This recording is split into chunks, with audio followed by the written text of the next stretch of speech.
Nothing like some hot pumpkin pie on a cold winter night, so hey. You know, now that you mention it, every time I come over here to your house, it's always so nice and warm. Well, who wants to spend the winter in a cold house? But you don't keep it this warm all the time, do you? Well, we turn it down a little bit at bedtime, I guess, but other than that, pretty much, yeah, like this. Wow. What does it cost to heat a place like this? About $1,000 a month? No, actually, we heat it for free. Yeah, right, sure. No, really, we don't pay a penny for heat. What, do you have your own power plant in the backyard? Well, as a matter of fact, we do. It's that little green outdoor wood-burning furnace in the backyard, about 40 feet from the house.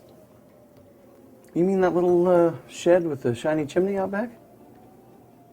That's not a shed, Ed. That's a central boiler classic outdoor wood furnace. A wood furnace that's outside? Yeah, that's the best kind. Why is that the best kind? Oh, with an outdoor furnace, you don't have to worry about carbon monoxide buildup inside the home. There's no threat of a chimney fire, and you don't have to bring wood into the house or take ashes out of the house. It's clean. Okay, how do they make a furnace that can heat your house from 40 feet away? I've never even seen any smoke come out of the chimney. That's called highly efficient combustion, Ed. You want to see how they do it? It's pretty neat.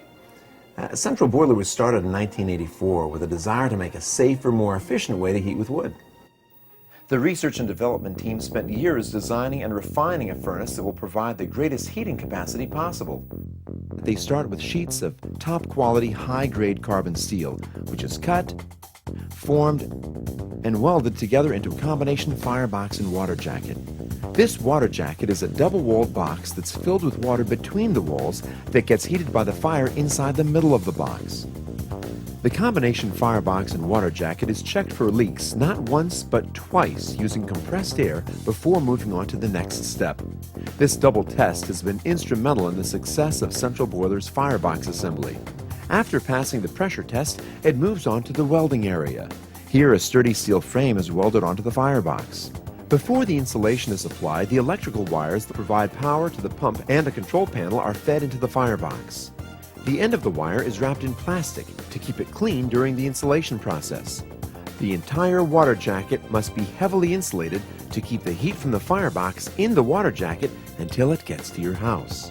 Central Boiler uses the most advanced foam insulation available to ensure absolutely minimal heat loss. This high-efficiency urethane foam insulation is sprayed over the entire surface of the water jacket.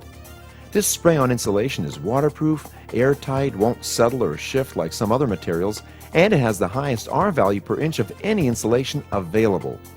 The other neat thing about spray-on insulation is that it's formulated to prevent it from breaking down over time, and it's rated to stand up to much higher temperatures than those inside the water jacket.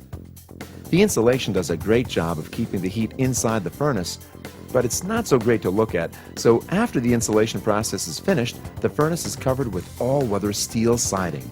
The siding is carefully cut to ensure a perfect fit. The application of the siding not only improves the appearance of the furnace, it also protects the sensitive internal control mechanisms.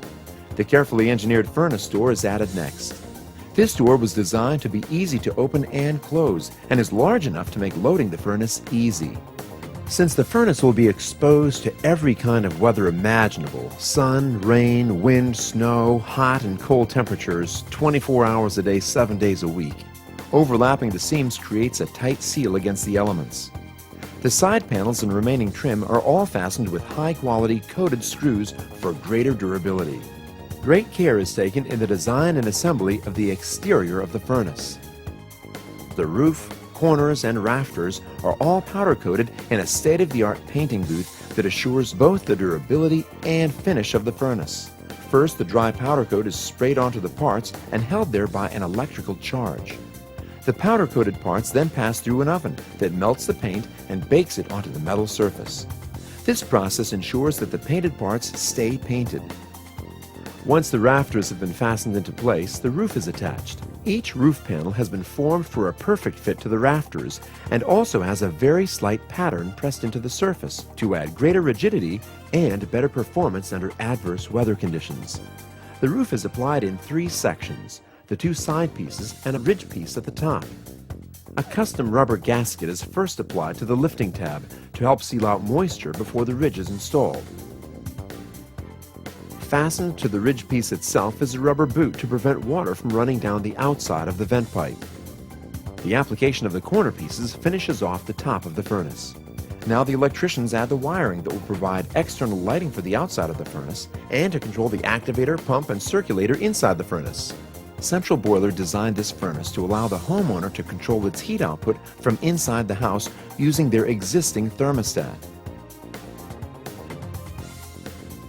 Once all the wires are connected and tested, the rear chimney section is installed.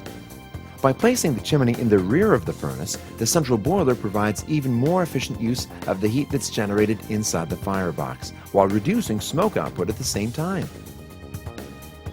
After the furnace is finished, an inspector performs a final quality control check to ensure that no mistakes were made during assembly.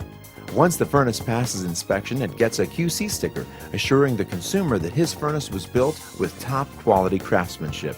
The finished furnace is then loaded onto a truck and sent to an authorized central boiler dealer who delivers it to the customer.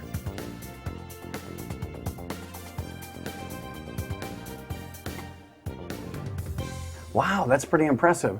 So how many square feet will that thing heat anyway? Well, first of all, you should know that the central boiler furnace can be installed to provide heat for a forced air furnace, a radiant in-floor heating system, just about any number of other configurations. So those options, along with the fact that newer houses tend to be more efficient than a lot of older homes, makes it really impossible to give accurate square footage ratings for any particular furnace. There are just too many variables. So how do I know it'll work for me? Well, you could just do what I did. What's that? Call Central Boiler and tell them what you've got. Or for that matter, you could go online and download a brochure. They've got a sizing chart that makes it really easy. So what's one of these units going to cost me? Well, after a couple of years, ours paid for itself. And after that, we've been saving money. But for the upfront cost, for the furnace and the installation, they usually run between $6,000 and $10,000, depending on what size furnace you need, and of course whether you install it yourself or have the dealer do it for you. So how often do you load it? Don't let him kid you. I load it 5 days a week and he gets his turn on the weekends. So how often do you load it? Well, during the winter, once a day. During the summer, when it's just heating our domestic water, I let Greg do it, and that's usually once or twice a week. Yeah. So where do I get one? That's the easy part. Just call 1-800-248-4681 to find the dealer nearest you. Okay, I just have one more question. Ask away. Can I have another piece of pie because this is really good pie?